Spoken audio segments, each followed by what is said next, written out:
तो answer writing में दिशा बहुत इंपॉर्टेंट है, डायरेक्शन बोलते हैं, the direction of answer, because ये किसी भी डायरेक्शन में जा सकता है। तो अगर हमने गलत रास्ता, मान लीजिए तुम्हें पूरब की तरफ जाना है और तुमने पैर बढ़ा दिया पश्चिम की तरफ, तो तुम अपने लक्ष्य से क्या हो जाओगे, दुगनी दूर पे चले जाओगे। तो आपको सबसे पहले डायरेक्शन ऑफ क्वेश्चन तैयार करना पड़ेगा, यानी प्रश्न की दिशा।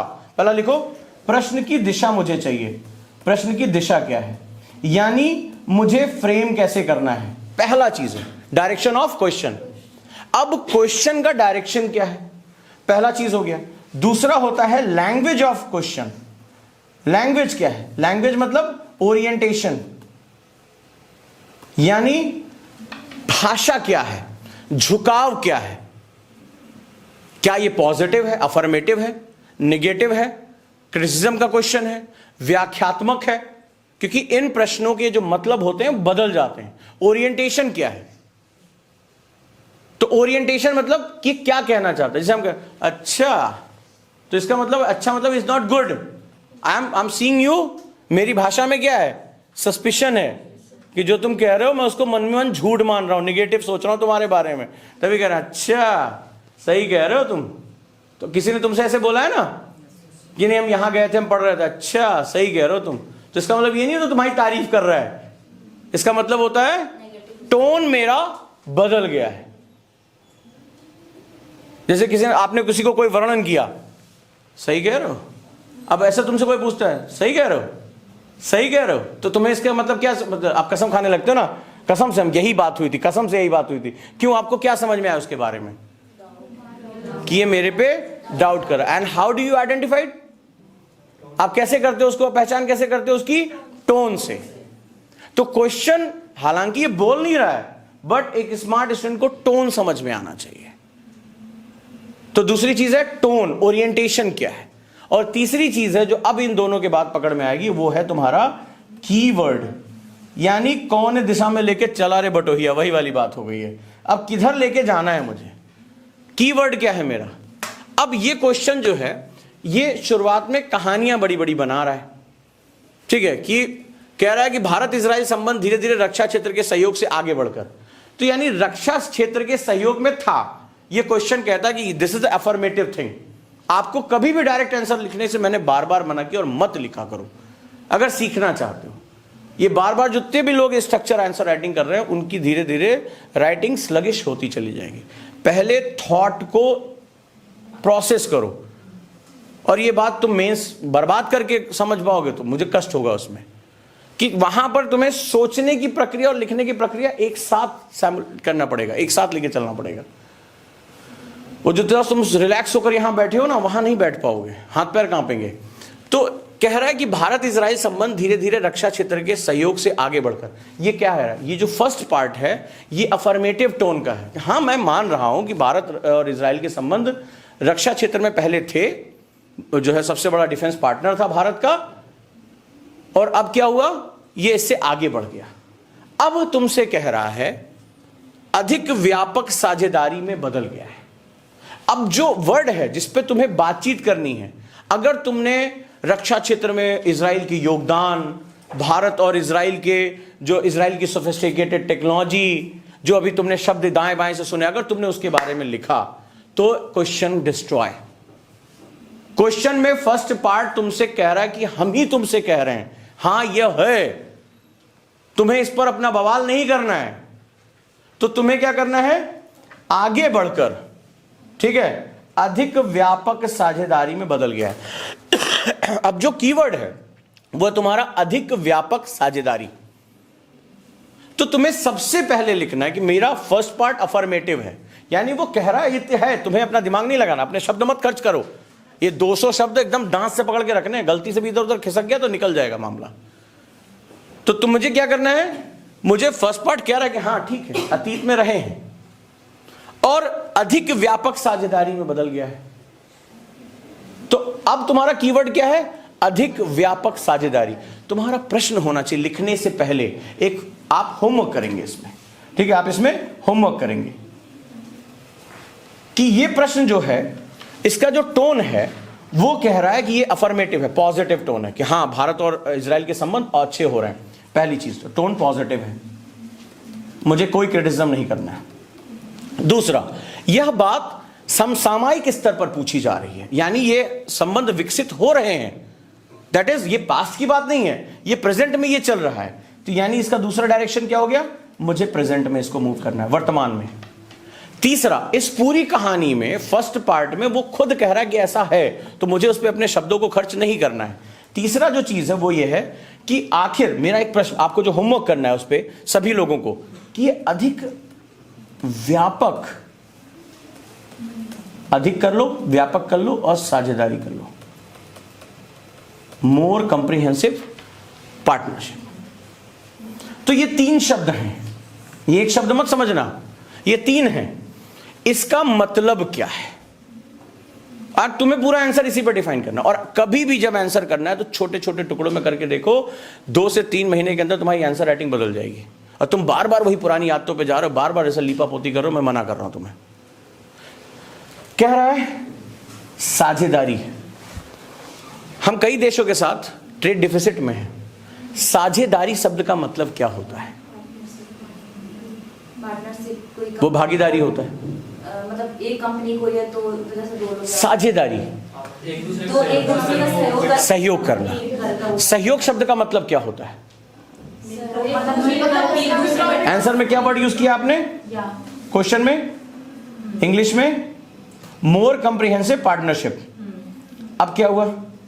साझेदारी मतलब डिफाइन साझेदारी, दोनों लोग का सहयोग और दोनों लोग सुख दुख हमारा। तो साझेदारी क्या होती है? आप साझेदारी समझ के हो, तो ये दोनों एक शब्द हो गया व्यापक। व्यापक मतलब हर हिस्से में, और साझेदारी। तो आखिर ये व्यापकता क्या है, ये कंप्रिहेंसिविटी क्या है? ठीक है, तो पहले हम डिफेंस में थे, अभी आज क्या हम टेक्नोलॉजी ट्रांसफर में हैं?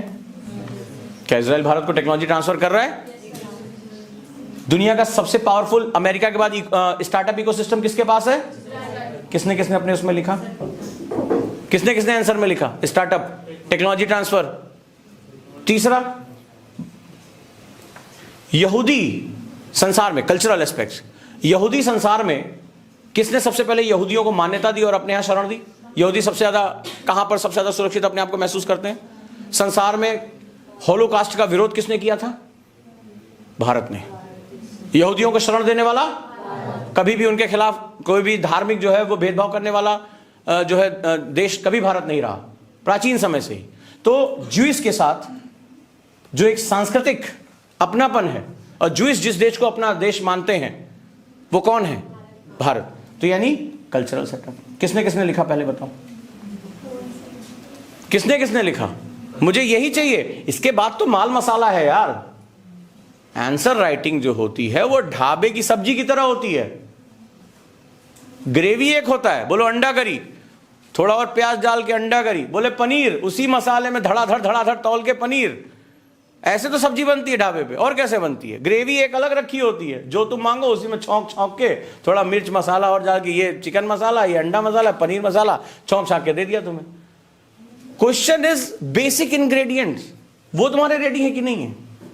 अब अधिक व्यापक इकोनॉमी। अब देखते हैं कितने लोगों ने लिखा है। सबसे बड़ी किसी भी देश को जरूरत पड़ती है, और बार बार मैं क्लासेस में भी बता चुका हूं, वो होती है इंफॉर्मेशन, इंटेलिजेंस। अगर किसी आपदा, किसी दुर्घटना, किसी घटना से पहले अगर हमें उसकी सूचना मिल जाए तो हम बचा सकते हैं अपने आप को। और भारत तो बहुत विशाल देश है, अलग अलग तरह के लोग हैं, और दुनिया में सबसे पावरफुल आज की डेट में जो इंटेलिजेंस है वो किसके पास है? इजराइल के पास है, मोसाद के पास है, किदौन के पास है। तो वो जो इंफॉर्मेशन है, इंटेलिजेंस है, आज सबसे ज्यादा साझा कौन कर रहा है?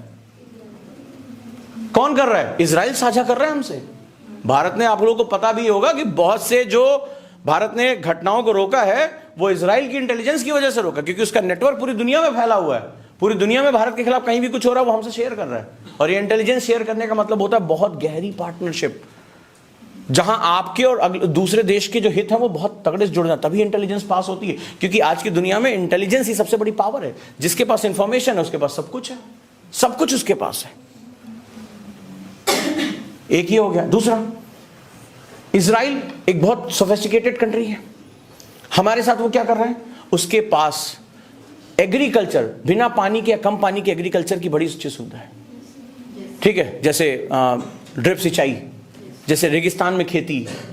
तो हमारे वो एग्रीकल्चर को भी इनहेंस करने में बहुत महत्वपूर्ण भूमिका निभा रहा है। सोचो, answer writing is all about thinking, it's not about writing, it's all about thinking. लिख दो यार एक एक लाइन। सिर्फ एस्से में आप पॉइंट्स नहीं लिख सकते, आंसर में आप जितने चाहे उतने पॉइंट्स लिखो।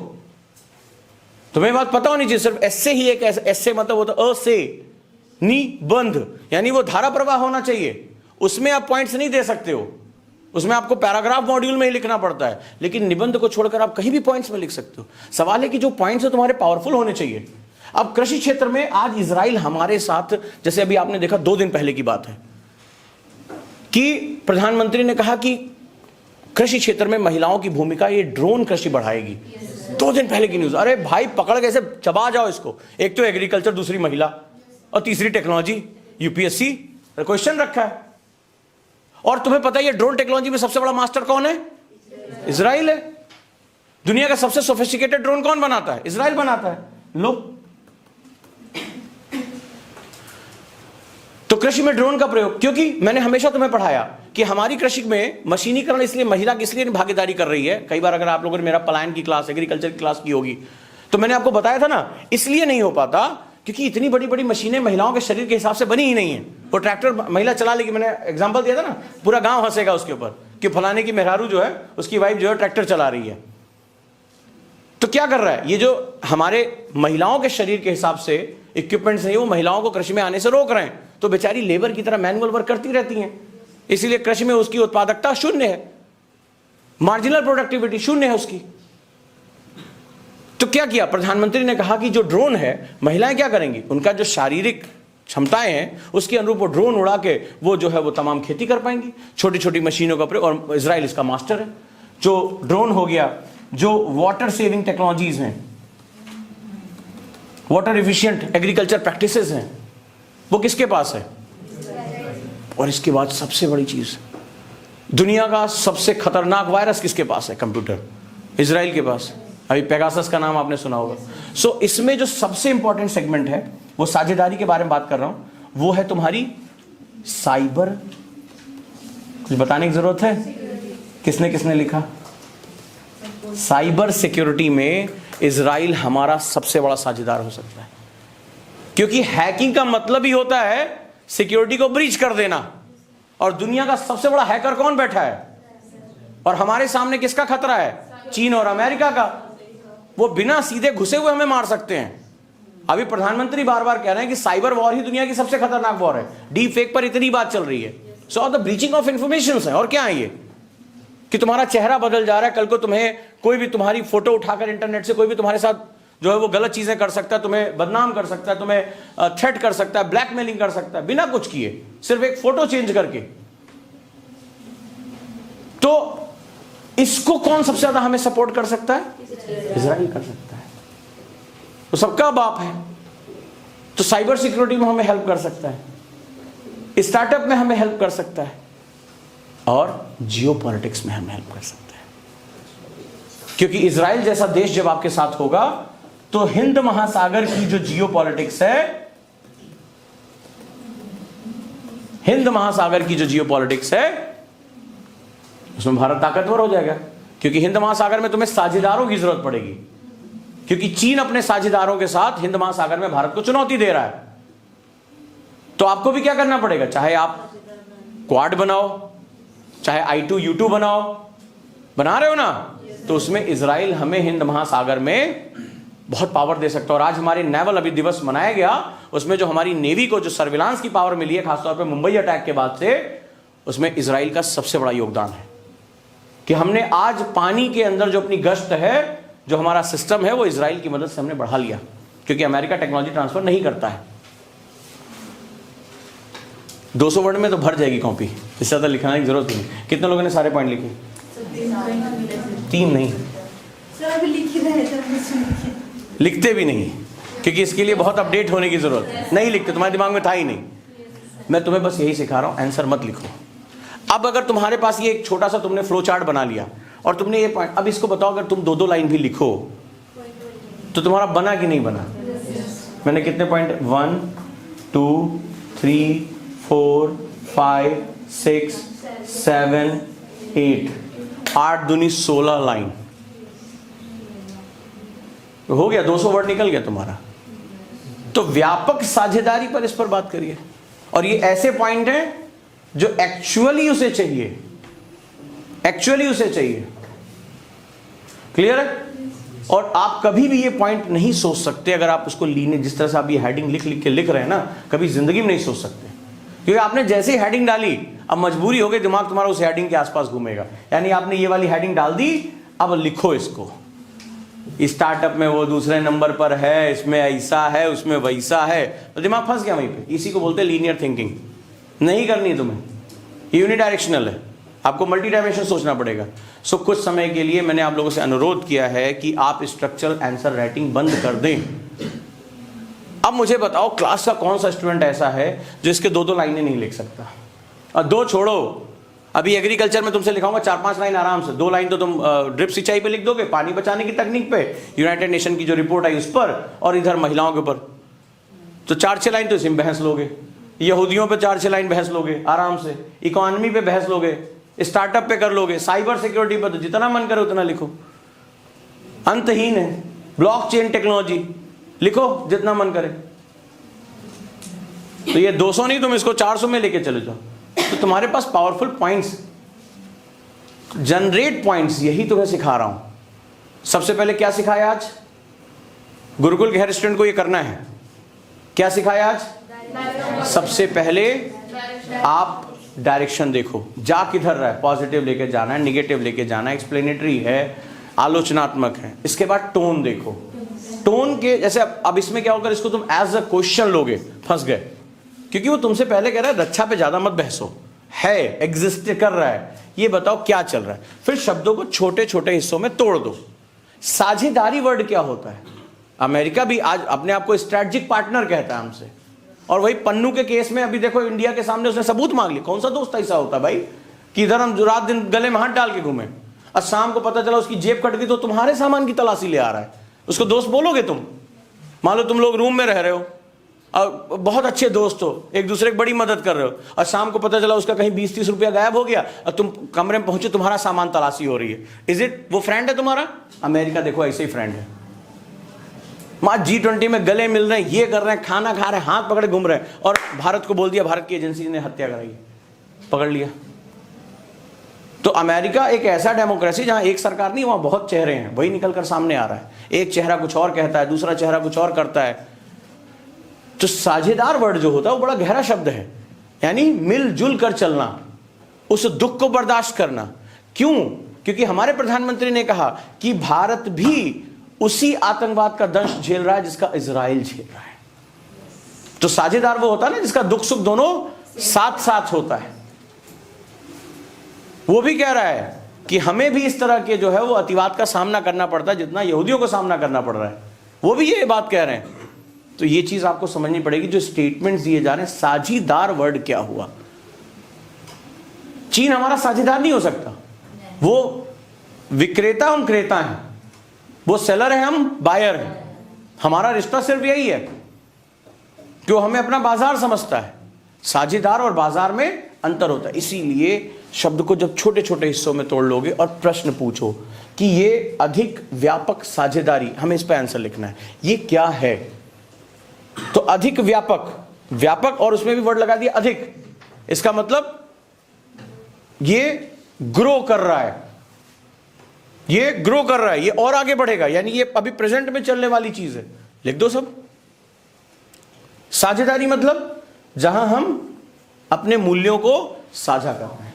तो सामाजिक मूल्य, सांस्कृतिक मूल्य, आर्थिक मूल्य, ये सारे मूल्यों को हम साझा कर रहे हैं।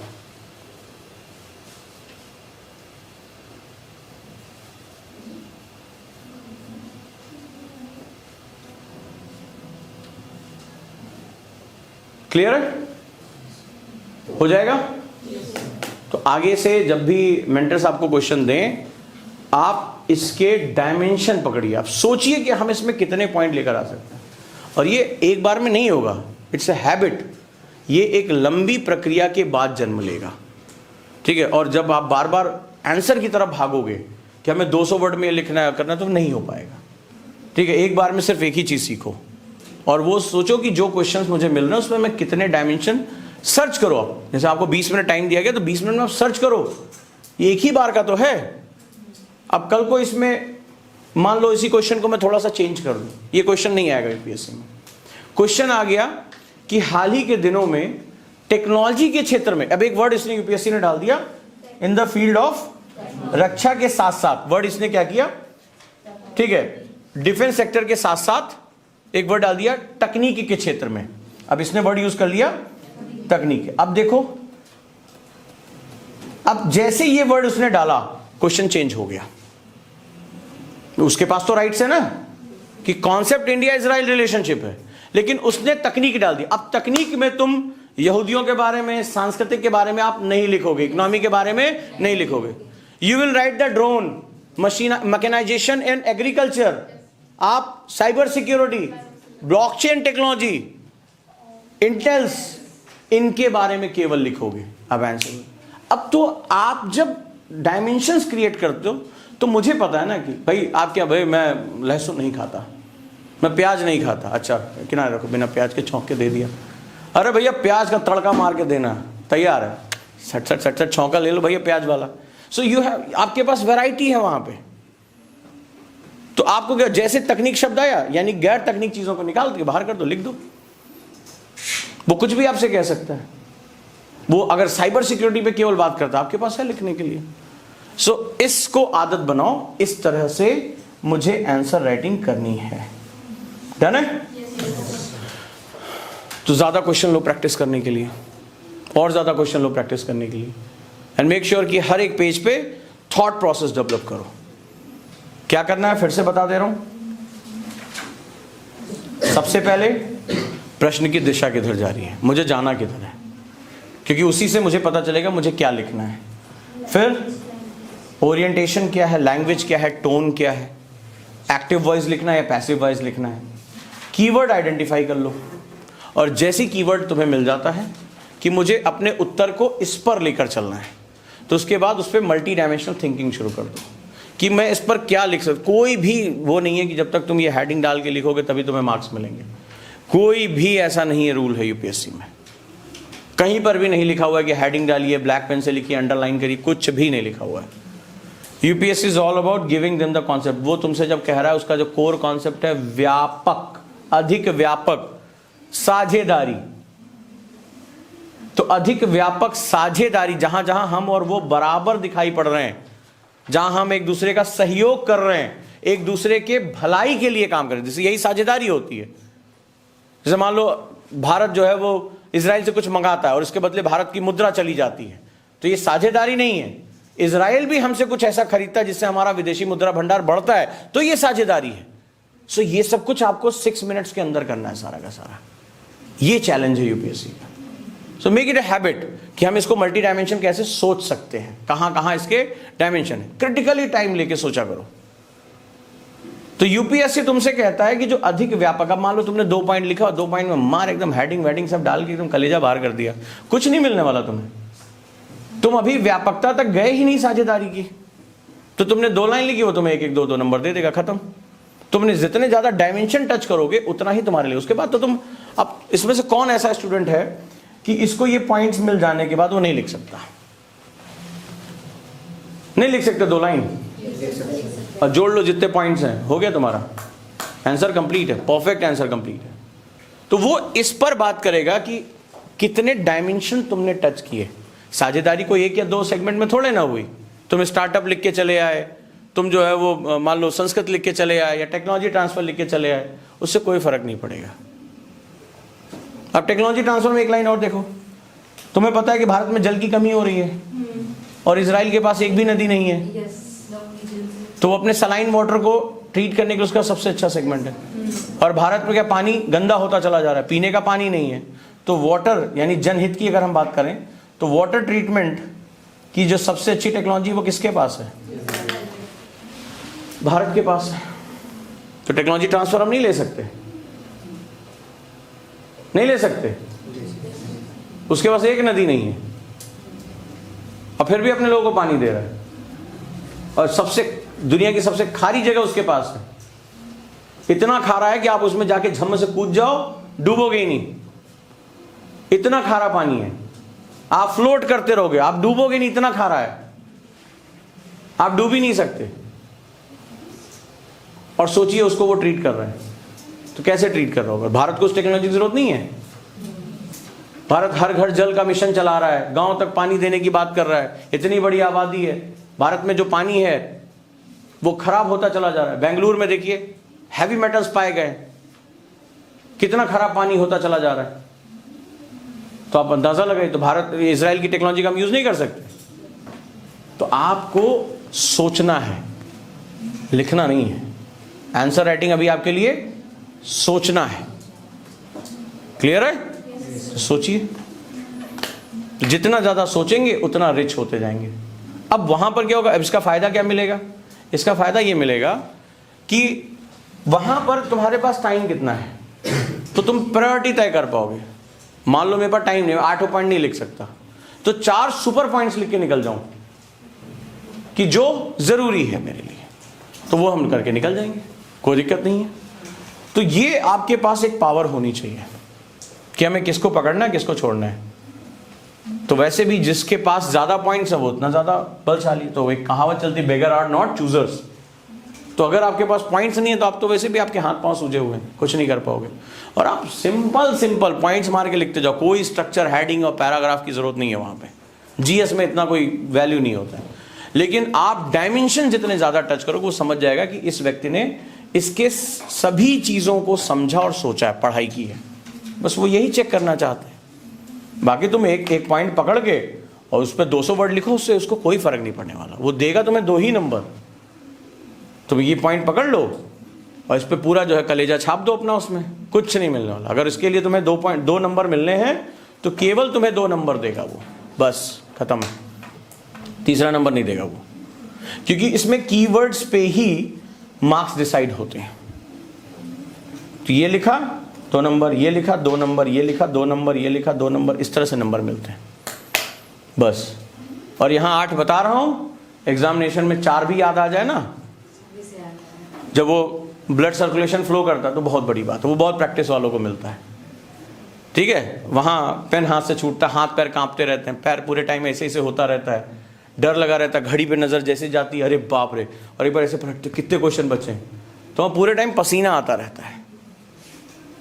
तो वहां अगर 4 भी इज्जत से याद है, 8 करोगे तो 4 याद आएंगे, 50% तो हनुमान जी लेके चले जाते हैं। ठीक है, वहां ये स्थिति है, तो ध्यान से करना है। ये प्रैक्टिस यहां करोगे, 8 की प्रैक्टिस करोगे तो 4 जाएगा, 4 रह जाएगा, इतनी तेज स्विच होता है। ठीक है, तो आज से क्या करना है हमें, आंसर इसी फॉर्मेट मुझे चाहिए, प्रैक्टिस प्रैक्टिस एंड प्रैक्टिस, जितना हो सके। अब जो चीज छूट रही है, लग रहा है नहीं समझ में आ रहा है, नेट का सहारा लो, मेंटर का सहारा लो, न्यूज़पेपर का सहारा लो, उसको पूरा करो। क्लियर है? चलिए करिए, इसको खुद से करिए एक बार फिर से, और आप आंसर लिखिए,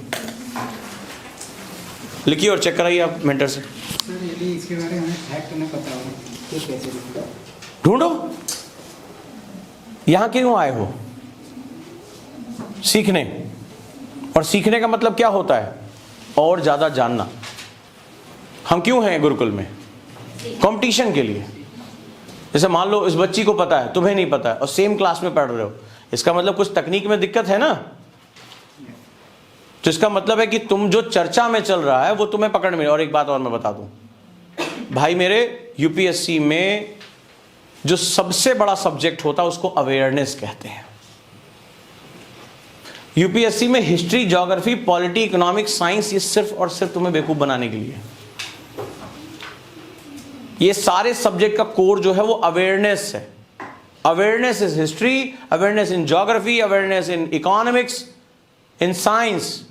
और अवेयरनेस का सबसे इंपॉर्टेंट सोर्स होता है, अवेयरनेस का मतलब होता है क्या हो रहा है। इट्स नॉट अबाउट न्यूज़पेपर, ये तो एक फैशन बना दिया गया newspaper. If I get the information from internet, मुझे कोई जरूरत नहीं न्यूज़पेपर की। अवेयरनेस का मतलब होता है संसार में क्या चल रहा है इसकी मुझे जानकारी चाहिए। और अगर तुम कहते हो कि मेरे पास पॉइंट्स नहीं है समसामयिक प्रश्नों को लिखने, इसका मतलब you are not aware. You are not aware कि प्रधानमंत्री क्या कह रहे हैं, नेतन्याहू ने क्या कहा, अभी हाल में जो समझौता हुआ उसमें क्या हुआ, और आपको सारे पॉइंट्स पता हैं। आप बेसिकली इस तरह से हमें सोचने की आदत हमारे एजुकेशन सिस्टम में खत्म कर दी जाती है। ऐसे लिख दोगे मास्टर साहब रगड़ के 2 डंडा देंगे, और जैसा तुम लिख रहे हो वैसे तुम्हें डंडा मार मार के लिखवाया गया। लिख, प्रसंग नहीं लिखा, व्याख्या नहीं लिख रहा है, पद्मास कहीं का उपसंहार लिखा ही नहीं, तो ऐसे तुम्हें बचपन से मार पड़ी है, उसी तरह से तुम लिख रहे हो। ये वाला कर दोगे तो मास्टर ई का है रे, ऐसे बुलाएंगे, ई का है रे, मकड़ी की जाल कहाँ बनाया रे, हमें पागल समझता है का रे, इस तरह से बात तुमसे करेंगे। तो ये हमें इस तरह से ट्रेनिंग मिली है, तो हम सोच नहीं पा रहे हैं उसका। और यूपीएससी कंपटीशन है, वो कह रहा है जो सोचेगा वो अंदर है, बाकी अपना घूमते टहलते रहो। सो अगर कोई चीज चल रही है और तुम्हें उसकी नॉलेज नहीं है, इसका मतलब है अवेयरनेस में कमी है। किसी चीज का सोफिस्टिकेशन, मान लो जैसे मैंने तुम वर्ड यूज किया ब्लॉकचेन टेक्नोलॉजी, अब ये तुम्हें नहीं पता, that is a different thing, वो तुम्हारा टीचर बताएगा। बट तुमने ब्लॉकचेन टेक्नोलॉजी ही तुमने कभी नहीं सुना, that means you are not aware. तुम सो रहे हो, तुम सब्जेक्ट के पीछे पागल हो, तुम्हें नहीं पता। तुम्हें नहीं पता कि ड्रोन टेक्नोलॉजी क्या होती है। प्रधानमंत्री ने बोला कि ये महिलाओं, कृषि में महिलाओं का पूरा जो है वो पैराडाइम शिफ्ट कर देगा, और इजराइल में सबसे सोफिस्टिकेटेड। अब तुम्हें नहीं पता, इसका मतलब है तुम्हें अब कोई तुम्हारी मदद ही नहीं कर सकता इसमें। ड्रोन से खेती कैसे होगी और ड्रोन खरीदने के लिए महिलाओं को फंडिंग कहां से मिलेगी, ये तुम अपने टीचर से बात करोगे। बट प्रधानमंत्री ने कुछ दिन पहले यह कहा, एक अगर यूपीएससी की तैयारी करने वाला स्टूडेंट अगर इसके बारे में बात कर रहा है तो इसका मतलब वो तैयारी के अभी योग्य नहीं है, क्योंकि न्यूनतम अर्हता ही, मिनिमम एलिजिबिलिटी यूपीएससी ने ग्रेजुएट रखी है। और अगर हम पढ़ लिख कर आए तो हमने बोर्ड की परीक्षाएं देते हुए, बोर्ड एग्जाम देते हुए हम यहां तक पहुंचे हैं। इट इज नॉट अबाउट कि कोई मुझे पढ़ाएगा, इट इज अबाउट कि हम इसके योग्य नहीं हैं अभी। बुरा मत मानिएगा कि आप अपने समसामयिकी को जानते नहीं, और तमाम इंस्टीट्यूट ने भी यही माहौल बना दिया। आप चिंता मत करिए, 15 दिन करंट की क्लास चलाएंगे, पता नहीं कौन सी क्लास में करंट पढ़ाएंगे वो, और इसीलिए बाद में फैशन चलता है, मैंने तो सेल्फ स्टडी करके आईए स्टॉप किया है, मैंने ये किया है। अरे वो सेल्फ स्टडी नहीं है, these are the qualities of a person. आप अगर अवेयर हो, ये अवेयरनेस आपको लानी पड़ेगी। और अवेयरनेस कब आती है? When you have interest. जब तुम अपने इस जो भसड़बाजी इससे निकलकर, इस संस्थान में हिस्ट्री का पूरी होगी जॉब, इससे निकलकर तुम अपने विकास पर फोकस करो, अपने व्यक्तित्व पर फोकस करो, तो वो चीज तुम्हारी अवेयर हो जाएगी।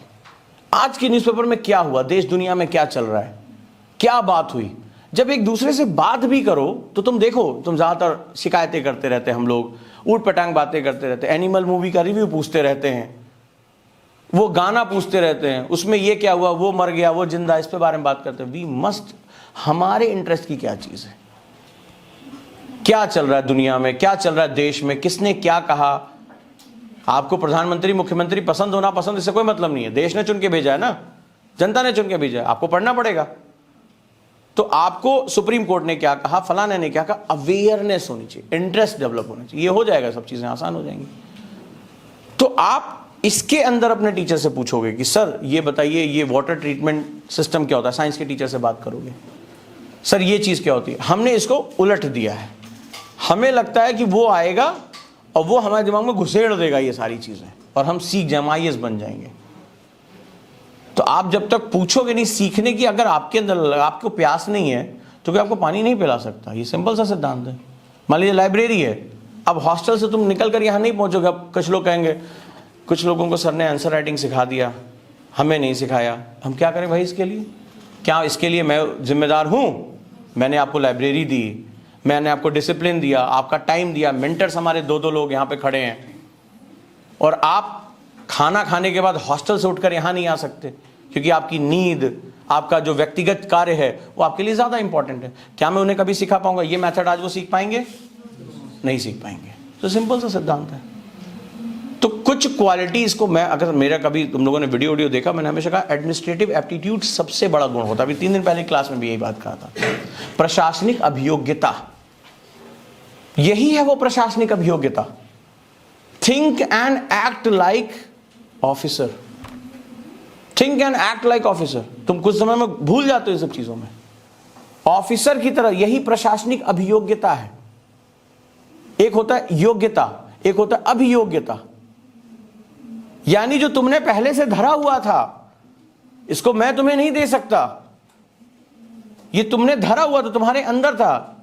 योग्यता कमाई जाती है, अभियोग्यता अंदर होती है, उसको निखारा जाता है। गुरु उसको क्या करता है? ब्रश अप करके निखार देता है। योग्यता कमाई जाती है कि सर ये एबिलिटी है, ये एप्टीट्यूड है। याद रखना, दोनों की मीनिंग अलग होती है। मैंने क्या कहा? प्रशासनिक अभियोग्यता, ये तुम्हारे अंदर से आनी चाहिए। और तुम्हें लगता है कि कोचिंग में एडमिशन ले लिया, कहीं भी चले गए, अब हमें आईएएस बना देंगे। कोई नहीं बना सकता, कोई भी नहीं बना सकता। हम सिर्फ तुम्हें ब्रशअप करते हैं, हम तुम्हें रास्ता दिखाएंगे। लेकिन अगर तुम करना ही ना चाहो, फिर मान लो ये मैंने टेक्निक तुम्हें बता दी, अब तुम नहीं करना चाहते, बाहर में गया, अब क्या करूंगा मैं? कोई मतलब है उसका? नहीं, कोई मतलब नहीं है। तो अभियोग्यता तुम्हारे अंदर होनी चाहिए। इसीलिए सब लोग तैयारी करते हैं, सबका सिलेक्शन नहीं होता। तो टीचर को, कोचिंग को, किताब को, किस्मत को गाली देते हैं। कई बार खुद को तो देखो कि मेरा टेम्परामेंट उस तरह से मैंने बनाने की कोशिश की कि नहीं। तो अवेयरनेस आपका सबसे बड़ा सब्जेक्ट है। सबसे कठिन सब्जेक्ट तुम्हारा कौन सा है? अवेयरनेस, जागरूक होना। देश दुनिया में क्या 370 पे भी आ गया सुप्रीम कोर्ट का फैसला, अवेयर एकदम। कल के न्यूज़पेपर का कोई वेट नहीं। मैं कई बार क्लास में जाता हूं, हताश हो जाता हूं। हाँ बेटा, कल के न्यूज़पेपर में आया था, सर वो आज न्यूज़पेपर नहीं गिरा हमारे यहाँ, ऐसे बोला ना तुम लोगों ने क्लास में? बोलो हाँ। कई लोगों ने जवाब दिया ना, बेटा वो तुमने क्यों नहीं इसके साथ पढ़ा? सर वो न्यूज़पेपर वाला नहीं आया था। अच्छा, तो तुम पढ़ाई छोड़ दो। इसी को कहते हैं प्रशासनिक अभियोग्यता का नाम। तो आज की दुनिया में जहां चैट जीपीटी आ चुका है, वर्जन 4 लॉन्च हो रहा है, वहां तुम कह रहे हो कि न्यूज़पेपर नहीं आया इसलिए मुझे इंफॉर्मेशन नहीं है। लाख की संख्या में ऐप हैं।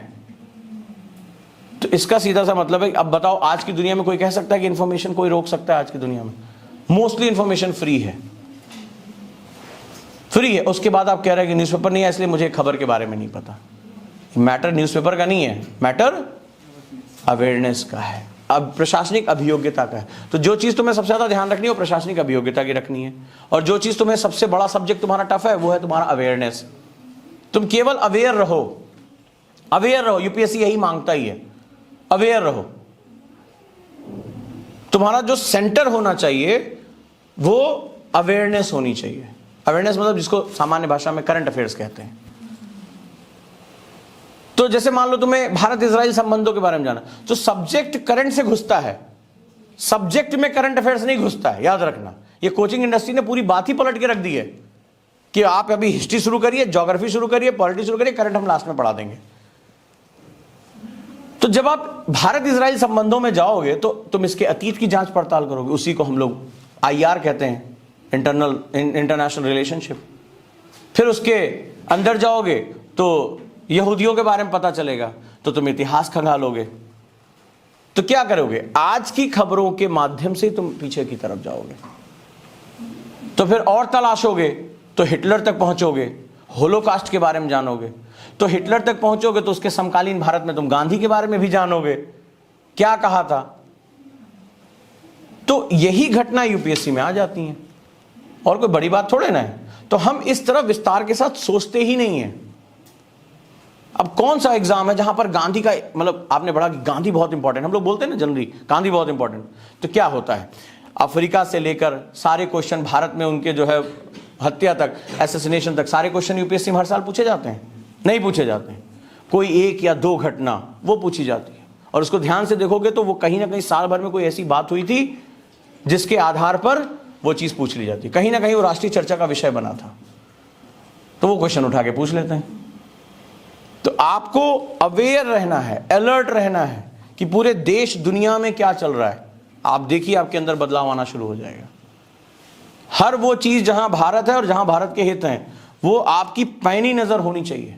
कैसे भी इंफॉर्मेशन लेकर आओ, और इसके लिए किसी क्लास की जरूरत नहीं होती है। इसके लिए तुम्हें सिर्फ प्रशासनिक अभियोग्यता की जरूरत होती है।